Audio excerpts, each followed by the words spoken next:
الحمد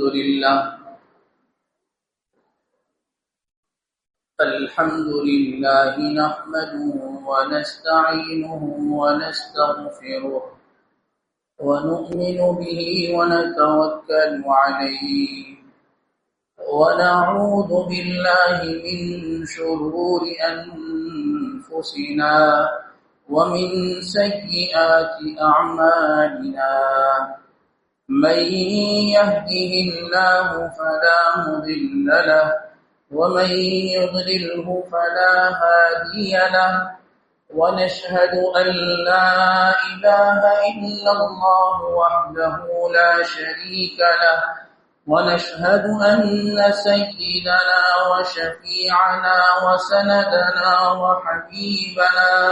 وحبيب ربنا ومولانا محمدا عبده ورسوله أما بعد فأعوذ بالله من الشيطان الرجيم بسم الله الرحمن الرحيم قال يا أبت استأجر إن خير من استأجرت القوي الأمين وقال الله تبارك وتعالى وما أرسلناك إلا رحمة للعالمين وقال النبي صلى الله عليه وسلم أعطوا الأجير أجره قبل أن يجف عرقه أو كما قال النبي صلى الله عليه وسلم يا رب صل وسلم دائما أبدا على حبيبك خير الخلق كلهم بارك الله لنا ولكم في القرآن العظيم ونفعنا وإياكم بالآيات والذكر الحكيم إنه تعالى جواد كريم قديم ملك بر رب رؤوف رحيم. انتہائی واجب الاحترام معزز سامعین گرامی، عزیز برادران اسلام، السلام علیکم ورحمۃ اللہ وبرکاتہ۔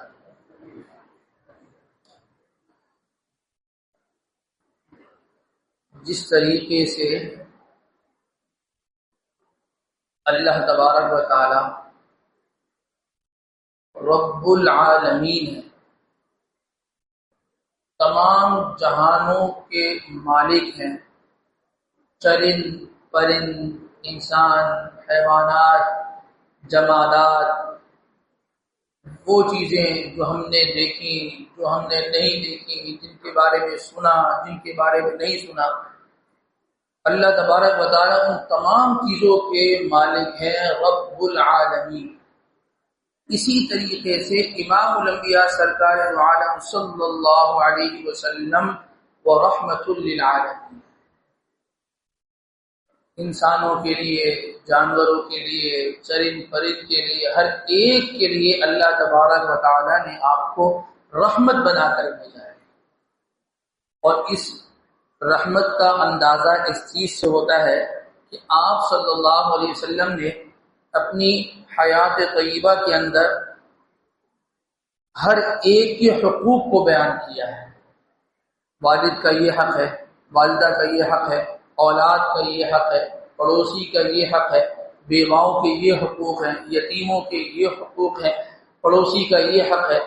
ہر ایک کا حق آپ صلی اللہ علیہ وسلم نے بیان کیا ہے کہ یہ اس کے حقوق ہیں، اور صرف حقوق بیان نہیں کیے، اس کا جو امپلیمنٹ ہوتا ہے نا، وہ کر کے دکھایا ہے کہ دیکھو ایسے حقوق ادا ہوتے ہیں، اس طریقے سے اس کا حق ادا کرنا ہے۔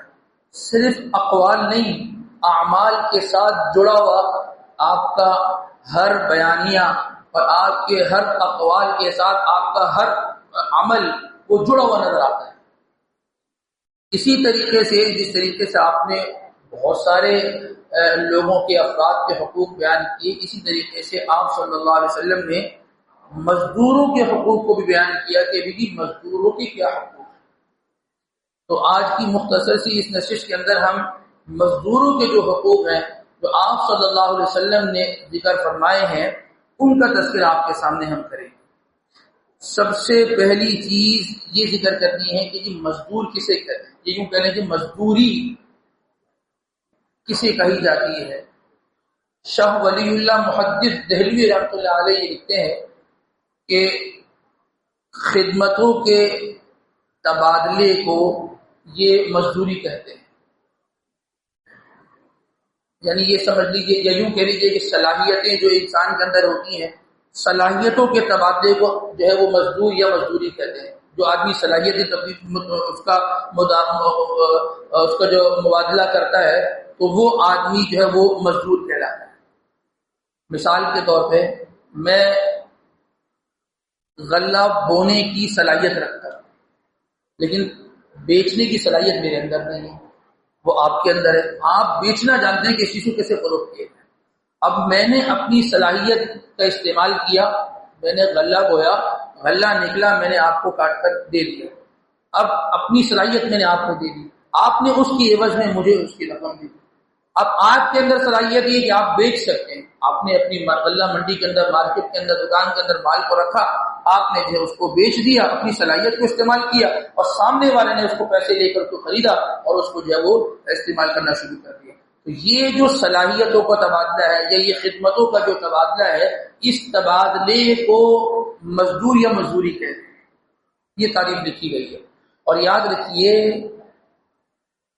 اس دنیا کے اندر کوئی انسان ایسا نہیں ہے کہ جس کو کسی دوسرے کی صلاحیت کو لینے کی ضرورت محسوس نہ ہوتی یا دوسرے سے خدمت جو ہے وہ نہیں لے پاتا ہو یا اس کو لینے کی ضرورت ہی نہ ہو. وہ کہے کہ یہ سارے کام میں اپنے خود کر لوں گا، ایسا ہو ہی نہیں سکتا. میں مکان بھی بنا لوں گا، اس کی چھت بھی میں خود ڈال لوں گا، اس کا سریا بھی میں خود ڈال لوں گا، اس کے اندر جو ہے وہ دروازے کی چوکھٹیں بھی میں خود لگا دوں گا اور فلاں نہیں کر سکتا. 4 کام خود کرے گا، اس کو 10 کام دوسرے سے لینے پڑیں گے. یہ ایک نظام ہے اللہ تبارک و تعالیٰ، یہ اللہ پاک کا ایک نظام ہے. ہر ایک انسان کو دوسرے کے ساتھ اللہ پاک نے اس طریقے سے جوڑ کر رکھا ہے. پہلی چیز تو یہ ہوئی کہ مزدوری کسے کہتے ہیں یا مزدور کسے کہتے ہیں. دوسری چیز جو ذکر کرنی ہے وہ یہ ذکر کرنی ہے کہ کیا یہ مزدوری یا مزدور کا جو معاملہ ہے، یہ جو پیشہ ہے، کیا یہ حقیر پیشہ ہے، کیا یہ گرا ہوا پیشہ ہے، کیا یہ کمتر پیشہ ہے. تھوڑی سی تاریخ پہ جاتے ہیں نا.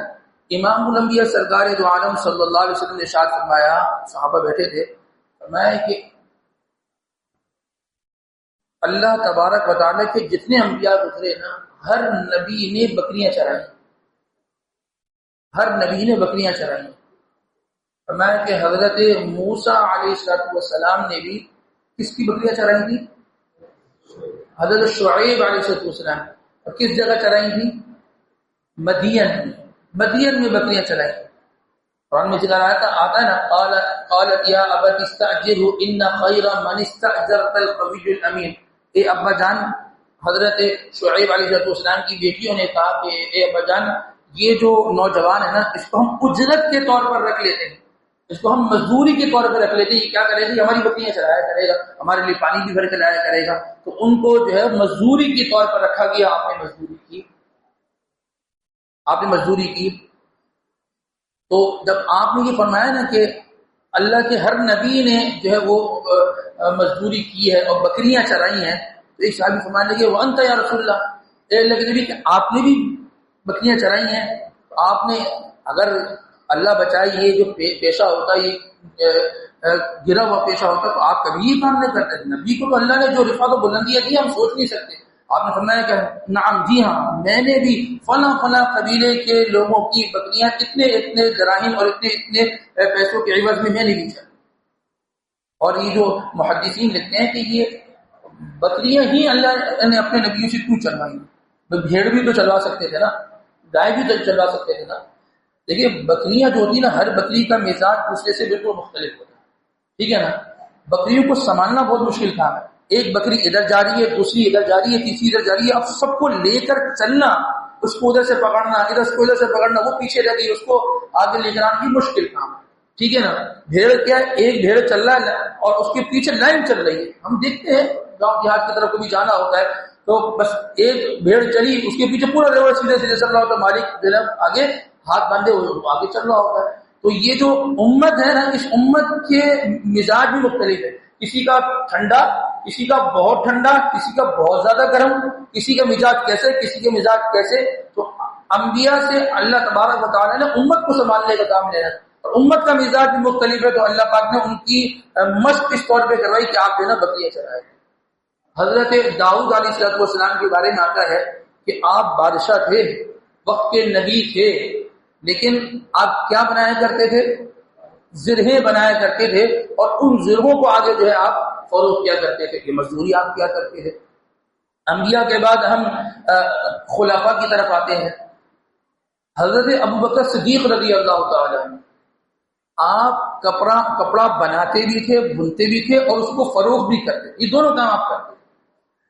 تو جب آپ خلیفہ بن گئے نا، تو جب خلیفہ بنے تو صبح کو اٹھے، وہ کپڑے کی گٹھری اپنے کندھے پہ رکھی اور نے کیا لوگ تھے۔ شام فیصلہ ہوا کہ یہ خلیفہ وقت ہے، ہاں، اور صبح اپنی مزدوری کے لیے نکلنے لگے۔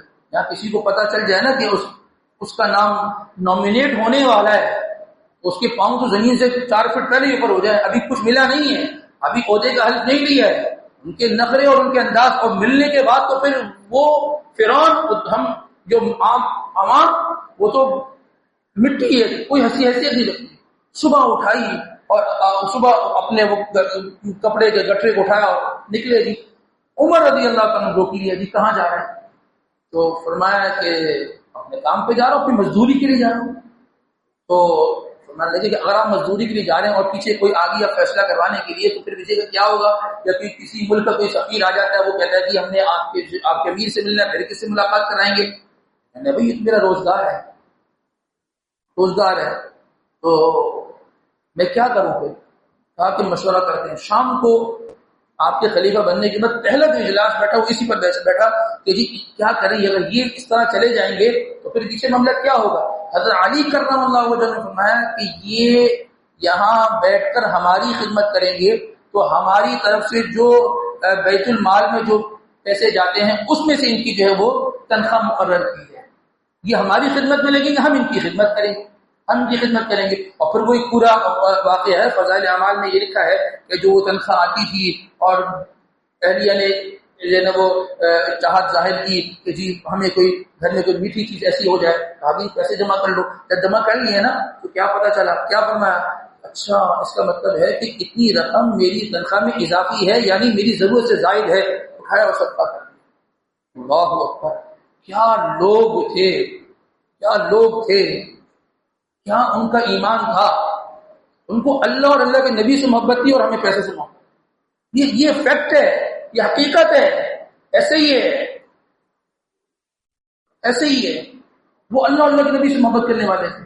خلیفہ وقت ہو اور اس کی جیب سے نکل کے جا رہا ہو، اپنا تنخواہ جو مل گا اس سے دے رہا ہو، یہاں تو کھینچے جاتے ہیں، جتنا ہے اتنا کم ہے، جتنا کمانا ہے کما لو جی۔ انبیاء مزدوری کرتے آ رہے ہیں، خلیفہ وقت وہ مزدوری کرتے آ رہے ہیں۔ ہندوستان کے ایک بادشاہ گزرے، مغل بادشاہ اورنگزیب گزرے، ٹھیک ہے نا، چھوٹے موٹے بادشاہ نہیں تھے۔ ان کی جو حکومت جس ریاست پہ تھی نا، جتنا زمینی رقبہ تھا، پاکستان، ہندوستان، بنگلہ دیش، افغانستان، برما، مغربی چین کا جو حصہ ہے، اس سارے حصے پہ ان کی بادشاہ تھی، وہ اکیلا بادشاہ تھا، اتنا بڑا بادشاہ۔ اور جو بیت المال اس زمانے میں تھا تو اس سے جو ہے وہ تنخواہ نہیں لیتے تھے۔ کہاں سے پورا کرتے تھے؟ 2 کام کرتے تھے، ایک تو قرآن مجید کی خط و کتابت کرتے تھے، قرآن لکھتے تھے۔ ہمارے یہاں عجیب ایک وہ ہے، سب چیز لکھیں گے، قرآن کی آیت کوئی نہیں لکھتا، اس کی بھی برکات ہے بھائی، قرآن بھی لکھے، پورا سال گزر جاتا ہے، کسی کے ہاتھ سے کوئی آیت نہیں لکھی جاتی۔ اٹھائے نا انسان ایک مرتبہ اپنے ہاتھ سے سورہ اخلاص کو لکھے، کم سے کم یہ ہاتھ کو گواہی دے گا کہ قرآن لکھا گیا ہے اس ہاتھ سے۔ قرآن پاک لکھتے، نسخے تیار کرتے اور اس کو جو ہے نا پھر آگے جو ہے نا فروخت کرتے، اس کا جو ہدیہ آتا اس سے زندگی گزارتے۔ آج بھی لندن کے میوزیم کے اندر ان کے ہاتھ کا لکھا ہوا قرآن پاک موجود ہے۔ اگر ایک طرف بادشاہ عیاش گزرے ہیں نا تو تو اس طریقے بھی دوسرا کام کیا کرتے تھے، ٹوپیاں جو ہے وہ بنتے تھے، بناتے تھے اور اس کو فروخت کرتے تھے، اس سے ان کی زندگی۔ یہ جو مزدوری ہے نا، محنت کرنا، یہ داستان ہے اس کی پوری، انبیاء سے لے کے خلفاء سے لے کے بادشاہوں تک کی یہ چیز گزری ہے کہ جی محنت کرتے تھے، مزدوری کرتے تھے اور اس کے ذریعے سے پاکیزہ اور حلال کماتے تھے، تبھی برکت ہوتی۔ ہمارے زمانے میں کیا ہے، محنت کرنے والا، مشقت اٹھانے والا، جس کی قمیض جو ہے وہ پسینے میں بھیگی ہوئی ہو، اس کو انسان سمجھتا ہے کہ گرا۔ وہ آدمی جو بیٹھ کے کرائے کھا رہا ہوتا ہے نا، آدمی جو بیٹھ کے لوگوں سے لوٹ رہا ہوتا ہے نا، کہتے ہیں کرنے والا کام تو یہ ہے۔ یہ اس طریقے کی زندگی جاتی، کہتے ہیں ان کی جو زندگی ہے نا، اپنا بھی کوئی ایسا سیٹ اپ تیار ہو جائے نا، بس کیا ہی بات ہے جی، کیا ہی بات ہے۔ یہ ہماری چاہت ہے، نام ان کا لیتے ہیں، زندگی ان کی طریقے سے گزارتے، یہ ہمارا دوہرا معیار ہے، یہ ہمارا نظریہ ہے۔ اب مزدور کے حقوق کیا ہیں؟ سب سے پہلا حق یہ ہے کہ جو چیز طے کی جائے نا، اس چیز کو پورا طور پر دیا جائے۔ نمبر 1، ٹائم طے ہو گیا نا کہ جی اتنے سے اتنے تک کا ٹائم ہے، یہ آپ کی جے ڈی ہے، یہ آپ کی جاب ڈسکرپشن ہے، یہ آپ کی ذمہ داری ہے، یہ ادا کرنا، یہ پورا طے کر دیا جائے۔ اس کا آپ کو اتنا معاوضہ دیا جائے، جو طے کرے انسان اس پر پورا اترے، اصولی بات ہے، ٹھیک ہے جی۔ اور دیکھیں یہ اس لیے ضروری ہے کہ اگر ہم نے اس کا حق مارا تو ہم سمجھ رہے ہم ترقی کر گئے، ہم ترقی نہیں کر پائے۔ ایک چیز جو طے ہو اس پر انسان پورا اترے، اور نمبر 2، جو طے ہو فوراً دے دو، یعنی جلدی دینے والی کرو۔ جو معاوضہ طے ہوا اس معاوضے کو جلدی انسان ادا کرے۔ یہ طے ہو گیا، میں کوئی بھاگا تھوڑی جا رہا ہوں، دے دیں گے آپ کے پیسے، ہم کوئی کھا تھوڑی رہے ہیں آپ کے پیسے، اوروں کو بھی تو دینے ہیں۔ یہ جملے ہماری مارکیٹ کے اندر چل رہے ہوتے ہیں، ہو جائے گا جی، کر لیں گے۔ آپ تو ایسے آ گئے جیسے کہ موت کا فرشتہ، آپ نے تو رات دن فون کر کے مجھے تنگ کر دیا۔ بھائی آپ تنگ کر رہے ہیں، اس سے ایک چیز طے کر کے آپ اس کو ادا نہیں کر رہے۔ جو طے ہو وہ انسان دے، اور کام ہو جانے کے بعد فوراً دے۔ حضور کا جو فرمان ہے، اس فرمان کا کیا مطلب ہے؟ اعطوا الاجیر اجرہ قبل ان یجف عرقہ، مزدور کو اس کی اجرت اس کے پسینے کے خشک ہونے سے پہلے دے دو۔ یا پسینہ خشک، یا تو انسان خشک ہو جاتا ہے، اس کا خون خشک ہو جاتا ہے کہ آپ سے پیسے مانگتے کہ پیسے نہیں، یہ ہمارا حال ہے۔ پھر جی بیماریاں، پریشانیاں، آزاریاں، ضرورتیں پوری نہیں ہو رہی، برکت نہیں ہو رہی، تو ایسے ہی ہوگا۔ اتنا کماتے ہیں لیکن پھر بھی چلا جاتا ہے، ضروریات وہیں کی وہیں کھڑی رہتی ہیں۔ تو کیا فرمایا کہ مزدور سے جو طے ہو وہ دے دو، اور جتنا طے ہو اتنا دے دو، اور جتنا جلدی ہو سکے اس کو اجرت واپس کرو، اس کو ادا کرو۔ نمبر 3، تیسرا حق کیا ہے؟ ظلم کرنا، زیادتی کرنا صرف اور صرف مارنا پیٹنا نہیں، بعض جگہ کو مار پیٹ بھی چلتی ہے۔ ملازم کو تھپڑ مار دیا چلتا ہے، گھروں میں ماسی آتی ہیں، خواتین ہاتھ بھی کھا دیتی ہیں، جب وہ گھرانے جہاں پر چھوٹے بچے کام پر رکھے جاتے ہیں ان کی پٹائی بھی لگا دی جاتی ہے۔ حرام اور ناجائز ہے، اس پہ کبھی گفتگو کریں گے۔ آپ کس نے حق دیا آپ کو ہاتھ اٹھانے کا؟ آپ اس سے کام لے سکتے ہیں، لیں، وہ کام کر رہا ہے ٹھیک ہے، ورنہ فارغ کر دیں۔ ہاتھ اٹھانا، آپ اس کو گالی دے رہے ہو، آپ اس کے خاندان کو گالی دے رہے ہو، آپ نے خرید تھوڑی لیا ہے، یہ غلاموں کا زمانہ تھوڑی کہ آپ نے غلام خرید لیا ہے، آپ اس کو مار رہے ہو، پیٹ رہے ہو۔ انسان سمجھتا ہے کہ بس اس پر پورا میرا کنٹرول ہے، جیسے میں چاہوں کروں۔ حضرت ابو مسعود انصاری رضی اللہ تعالیٰ، آپ بیٹھے دیکھ رہے تھے کہ آپ کی باندی بکریاں چرا رہی ہیں، تو باندی آپ دیکھ رہے ہیں کہ باندی تھوڑی دیر کے لیے بکریوں سے غافل ہوئی تو ایک بھیڑی نے آ کے بکری کھائی۔ آپ اٹھ کے گئے اور آپ نے اس باندی کے منہ پہ تھپڑ مارا نا، اور کہا کہ تم غفلت میں بیٹھی ہو۔ وہ بھیڑیا جو ہے وہ بکری لے گیا اور اس کو جو ہے مار دیا۔ تو تھپڑ مارا نا تو پیچھے سے آواز آئی اور یہ کہا گیا کہ اے ابو مسعود، تم سے زیادہ طاقتور بھی کوئی ذات ہے جو تم پر اوپر بیٹھے. اور جب پورا مڑ کے دیکھا نا تو آپ صلی اللہ علیہ وسلم تشریف فرما، آپ نے جو نا یہ بات سمجھائی کہ تم یہ سمجھتے ہو کہ تم اس سے زیادہ طاقتور ہو، تمہارا کنٹرول ہے. کوئی ایسی ذات بھی ہے کہ جو تم سے زیادہ طاقتور ہے اور تمہارے پر پورا کنٹرول رکھی ہوئی. فرمانے لگے اللہ کے نبی آپ گواہ رہیے گا، میں نے اپنی اس غلطی کی ازالے اور معافی کے لیے اس کو آزاد کر دیا. اور پھر آپ صلی اللہ علیہ وسلم نے فرمایا کہ اے ابو مسعود، اگر تم اس کو آزاد نہ کرتے تو جہنم کی آگ کی لپیٹ میں آ جاتے. اتنا سخت معاملہ ہے، اتنا سخت معاملہ ہے. حضرت ابو ذر غفاری رضی اللہ تعالیٰ عنہ اور حضرت عبداللہ ابن عمر رضی اللہ عنہ، ان کے بارے میں یہ آتا ہے یہ جو لباس پہنتے تھے تو ان کے گھر کا خادم، یوں کہہ لیجیے ان کا ڈرائیور یا ان کے گھر میں صفائی ستھرائی کرنے والے، وہ بھی وہی لباس پہنتے تھے. جو یہ کھا رہے ہوتے تھے وہ بھی وہی کھا رہے ہوتے تھے. تو کسی نے ابو ذر غفاری رضی اللہ عنہ سے پوچھا کہ کیا ماجرا ہے، آپ جو لباس پہن رہے ہیں، اگر آپ نے کاٹن پہنا ہے تو وہ بھی کاٹن پہن کے گھوم رہا ہے. ہاں، اگر آپ نے 1500 والی ٹوپی پہنی ہے تو وہی 1500 والی ٹوپی میں گھوم رہا ہے. اگر آپ نے باٹا پہنا ہے تو اس نے بھی باٹا کی چپل پہنی ہوئی. یہ آج کے دور میں ایسے سمجھ لیجیے، ٹھیک ہے. اگر آپ جے ڈاٹ میں تو وہ بھی جے ڈاٹ میں گھوم رہا ہے. بھائی یہ کیا ہے، آپ اگر پیزا کھا رہے تو وہ بھی پیزا کھا رہا ہے. ایسا نہیں ہے کہ ہم کچھ کھا رہے ہیں وہاں کچھ چل رہا ہو. تو یہ کیا ہے، آپ ایسے کیوں لے کر چلتے ہیں، سوال کیا نا. تو فرمان لگے کہ میں نے حضور کا یہ ارشاد سنا ہے، آپ نے یہ فرمایا اطعموہم کما تطعمون والبسوہم کما تلبسون. وہ ان کو کھلاؤ جو تم کھاتے ہو، وہ ان کو پہناؤ جو تم پہنتے ہو. میں نے حضور کو یہ فرمان جس دن سے سنا ہے تو اپنے وہ لوگ جو میرے ماتحت ہیں میں ان کے ساتھ اس طریقے کے معاملات کو چلا ہوں، میں اس طریقے سے لے کر چلتا ہوں. یہ تربیت ہے، یہ تربیت ہے، یہ ہمارے دین نے ہمیں سکھلایا ہے. نعرے لگا لینا، کچھ چھٹی کر لینا، یہ تو روایت بن گیا. سیکھا کیا ہے ہم نے سیکھا کیا ہے. اور اس میں بات ایک طرفہ نہ ہو نا، بات دو طرفہ ہو. یہ تو وہ ان کے مزدوروں کے حقوق ہو گئے جو ان کے مالکان پر لاگو ہوتے ہیں، لیکن مزدور پر بھی کوئی حق ہے کہ جو اپنے مالکان کے لیے ان کو ادا کرنا ہے. نمبر ایک حق تو یہ ہے کہ وفاداری کا ثبوت ہے، وفاداری کا ثبوت ہے. کام میں خیانت نہ ہو، ڈنڈی نہ ہو، چوری نہ ہو، امانت داری کے ساتھ کام کرنے والا. دیا گیا ہے 5000 کا پیٹرول بھروا لینا، 4.5 کا بھروا لیے اور 500 روپے جیب میں ہو گئے. عام رسیدیں بن جاتی ہیں، رسیدیں بن جاتی. کیا ہو رہا ہوتا ہے سب کو پتا ہے.